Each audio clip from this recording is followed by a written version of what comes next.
అబ్బో ఇక్కడ కేజీ చీరలు కొంటే అర కేజీ చీరలు ఫ్రీ అంట. మంగళ్య షాపింగ్ మాల్, కేజీల్లో సేల్, టన్నుల్లో ఆనందం.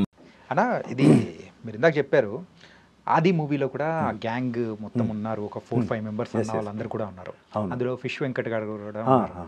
ఆ తర్వాత ఫిష్ వెంకట్ గారు మీరు ఆ పరిచయం అనేది, ఆ ఫ్రెండ్షిప్ అనేది కొనసాగిందా లేకపోతే? లేదు, కొనసాగింది. ఇప్పటికీ ఉంది. ఇప్పటికీ ఫిష్ వెంకట్ నాకు not only friend, is like my brother, plus ఒక ఫ్యామిలీగా మేమంతా. ఓకే. ఫిష్ వెంకట్ నేను ఎస్పెషల్గా మేము చాలా దగ్గరగా ఉండేవాళ్ళం. అయితే మనోడు ఒక సక్సెస్ ఒక రేంజ్లో చూశాడు. నేను అతని పక్కన ప్రతి ఒక్క మూమెంట్లో ఉన్నాను. అది తర్వాత అతనికి మంచి పేరు వచ్చింది. కందిరిగా నుంచి ఇంకా బాగా పేరు వచ్చింది. వచ్చిన తర్వాత చాలా బిజీ అయ్యాడు మనోడు, చాలా బిజీ అయ్యాడు. చాలా ఇంకా ఆ టైంలో ఫిష్ వెంకట్ 3-4 సినిమాలు చేసే రోజులు ఉన్నాయి. రోజుకు డైలీ మెయింటైన్ చేసుకుంటూ అటు ఇటు నేను చూశాను. ఆ మూమెంట్ చూశాను అతనిది.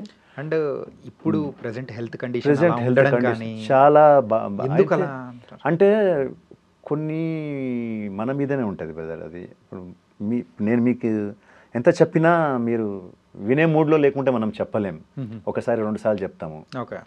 అతనికి ఆ డ్రింకింగ్ హ్యాబిట్స్ అవన్నీ కొంచెం ఎక్కువ. సో మనం చెప్పేవాళ్ళం సైడ్లో ఉండి, అరే వద్దురా మామ, ఇంత మరీ టూ మచ్ చేయకురా మామ అని చెప్పేవాళ్ళం. ఏం కాదురా భయ్, ఏమవుతుంది అని చెప్పేవాడు. అలా ఆ సక్సెస్తో మళ్ళీ డబ్బులు కూడా బాగున్నాయి, డబ్బులు ఎక్కువ వస్తున్నాయి, సర్కిల్ పెరిగింది. ఆ సర్కిల్ కూడా ఎలా పెరిగిందంటే ఓన్లీ మన హైదరాబాద్ దాకానే కాదు, అతనికి టైం దొరికిందంటే వెళ్ళిపోతాడు బండి తీసుకొని వైజాగ్, విజయనగరం, కొత్తగూడెం అని. అసలు టోటల్గా పెద్ద సర్కిల్ ఉంటుంది. ఓకే. అక్కడికి వెళ్ళాడంటే ఇంకా అయిపోయా. ఇంకా ఒక 3-4 రోజులు ఉండాడంటే ఇంకా ఖాళీ లేదు. ఇంకా టోటల్ డ్రింకింగే, డ్రింకింగ్ అంటే ఇక దానికి మెల్లమెల్లగా బానిస అయిపోయాడు టోటల్గా. ఇక అదేమైపోయిందంటే ఒక టైం రాగానే హెల్త్కి షుగర్ అటాక్ అవ్వడము, దాని తర్వాత స్లోగా టోటల్గా డెటరియేట్ అయింది బాడీ. ఇప్పుడు ఉన్న పొజిషన్లో ఎలా ఉందన్నా అంటే కిడ్నీ పెట్టాలంటే బాడీ సహకరించాలి. మళ్ళీ ఆ బాడీ సహకరిస్తుందా లేదా తెలియదు. డోనార్స్ రావాలి. ఆ డోనార్స్ ఎవరు వస్తారు, ఎవరిస్తారు అనే మూమెంట్లో ఉంది. ఇప్పుడు కలుస్తున్నా, హాస్పిటల్స్ చేంజ్ అవుతున్నాయి. మొన్నటిదాకా ఇక్కడ మియాపూర్ దగ్గర హాస్పిటల్ ఉండేది ఫస్ట్. దాని తర్వాత మళ్ళీ బోడుపల్లి అక్కడికి వెళ్ళాడు. మళ్ళీ అక్కడ నుంచి ఇక్కడికే వచ్చాడు. మినిస్టర్ గారు ఎవరు, ఆయనకు తెలిసిన హాస్పిటలే అండ్ వాళ్ళ చుట్టాలదే. సో ఫ్రీగా ట్రీట్మెంట్ చేస్తా అని ఇక్కడ చెప్పారు. మళ్ళీ ఇక్కడ తెచ్చి పెట్టారు. కానీ పొజిషన్ మాత్రం క్రిటికల్గానే ఉంది. ఎందుకంటే అన్లెస్ అంటే డాక్టర్స్ ఏమన్నారంటే అది చేంజ్ చేస్తే కానీ ఏం చేయలేమన్నారు. అది చేంజ్ చేయాలంటే ఇప్పుడు ఎవరికో డోనార్స్ రావాలి. డోనార్స్ అంటే అంత ఈజీగా దొరకరు. కొన్ని ఫ్యామిలీకి ఇద్దామంటే ఫ్యామిలీ వాళ్ళు ఏమంటున్నారంటే, వాళ్ళ పాపతో మనం మాట్లాడితే అంకుల్ మాది సెట్ కావట్లేదు అంటున్నామే. ఆయనకేమో పాజిటివ్ అట, వీళ్ళదేమో వేరే బ్లడ్ గ్రూప్స్ ఉన్నాయట. సో ఇప్పుడు ముందు ఎవరు వస్తాడు, ఇచ్చేవాడు ఎవడు? ఒకళ్ళు ఇవ్వాలన్నా ఒక డబ్బులు, ఇప్పుడు కిడ్నీస్ అంత ఈజీగా 40-50 lakhs ఖర్చు అవుతుంది కాదన్నా. అంటే మీరు అన్నట్టు ఫిష్ వెంకట్ అన్నకి చాలా పెద్ద సర్కిల్. అవును. విజయవాడ, వైజాగ్ దొరికినప్పుడల్లా ఆడ దోస్తుల్ని మీట్ అవ్వడం కానీ అట్లా అన్నీ చేశారు. కాదే ఇలాంటి సందర్భంలో కూడా అంటే అన్న అలా పొజిషన్లో ఉండడం కానీ, ఆర్థిక సహాయం కోసం కానీ ఇలా చూస్తుంటే ఎంతో బాధేసింది అన్న. అదే అంటున్నాను. అంటే ఏదైనా కూడా మన మీద ఉంటుంది బ్రదర్. భగవంతుడు మనకు అన్నీ ఇస్తాడు. మీరు దాన్ని ఎలా కాపాడుకుంటారనేది మీ మీద ఉంటుంది.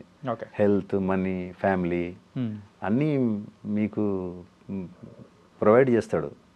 బట్ ద థింగ్ ఈజ్ మీరు అవి ఎంతవరకు కాపాడగలుగుతారు, దాన్ని ఎంతవరకు మీరు మెయింటైన్ చేయగలుగుతారు అనేది ముఖ్యం. ఆయనకు అన్నీ ఇచ్చాడు, ఫ్యామిలీ ఇచ్చాడు, 2 కొడుకు, కూతురు, మంచి ఆరోగ్యాన్ని ఇచ్చాడు. ఆది టైంలో మంచి మంచి బాడీ. ఆది టైంలో మేమంతా నన్ను ఒక్కొక్క సైడ్ ఇంకో సైడ్ పెట్టి ఇట్లా లేపేవాడు భుజంతో.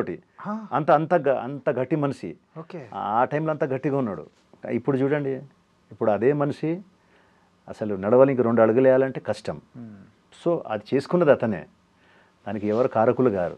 స్వయంగా ఈజ్ ద ఓన్లీ కారకుడు దానికి. సరేనా, ఇప్పుడు మిమ్మల్ని ఒక స్ట్రైట్ క్వశ్చన్ అడుగుతాను. కథ మీరు ఏమనుకోవద్దు. ఇండస్ట్రీ మీకు ఏమిచ్చింది అసలు? ఏంటంటే 25 సంవత్సరాల ఈ ప్రయాణం అనేది కూడా ఒకసారి అబ్జర్వ్ చేసుకుంటే సో ఒక ఫైనాన్షియల్ వైజ్ కానీ లేకపోతే ఫేమ్ వైజ్ కానీ ఎవ్రీథింగ్ అని చూసుకుంటుంటే ఎన్నో ఇచ్చింది ఓకే. కాకపోతే మీకు పర్సనల్గా మీరు చెప్పండి, మీరు తీసుకున్న జాగ్రత్తలు కానీ లేకపోతే ఇండస్ట్రీ మీకు ఏమి ఇచ్చిందని మీరు అంటే దానికి ఆన్సర్ ఏం చెప్తారు? నేను అంటాను ఇండస్ట్రీ నాకు ఏమి ఇవ్వలేదు అని చెప్తాను. Okay. అన్నీ ఇచ్చింది నాకు ఇండస్ట్రీలో వచ్చిన తర్వాతనే నాకు దేవుడి మీద భక్తి పెరిగింది. మీరు అనుకోవచ్చు ఎలా భక్తి పెరిగిందని. ఫస్ట్ భయం, చాలా భయంగా ఉండేది. ఏం భయం అంటే రేపు ఏం జరగబోతుందో, రేపు షూటింగ్ లేకుంటే నా పరిస్థితి ఏంది, నా పిల్లల భవిష్యత్తు ఏంది, మా వైఫ్ నేను ఎట్లా చూసుకోవాలి, మా పిల్లల్ని ఎట్లా చూసుకోవాలి, ఫ్యామిలీని ఎట్లా చూసుకోవాలి అని ఒక భయం నాకు ఉండేది. ఆ భయంతో నాకు భక్తి వచ్చింది. ఆ భక్తి ముదిరి ఎలా అయిపోయిందంటే ఇప్పుడు నా భయాన్ని పోగొట్టేసింది అది. ఇదేంటి చాలా డిఫరెంట్గా ఉంది అసలు. అదే భయంతో భక్తి వచ్చింది, భయంతో భక్తి వచ్చింది, భక్తి ఉన్నప్పుడు భయాన్ని పోగొట్టింది.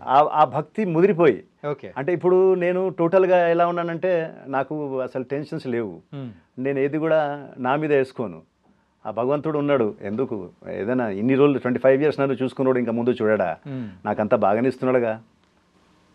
నాకు మంచి ఫ్యామిలీని ఇచ్చాడు, నాకు మంచి పిల్లలు ఇచ్చాడు, మంచి సర్కిల్, ఫ్రెండ్ సర్కిల్. ఇంకా ఏం కావాలి నాకు? ఇంకా అంటే కోట్లు ఉంటేనే సరిపోదుగా.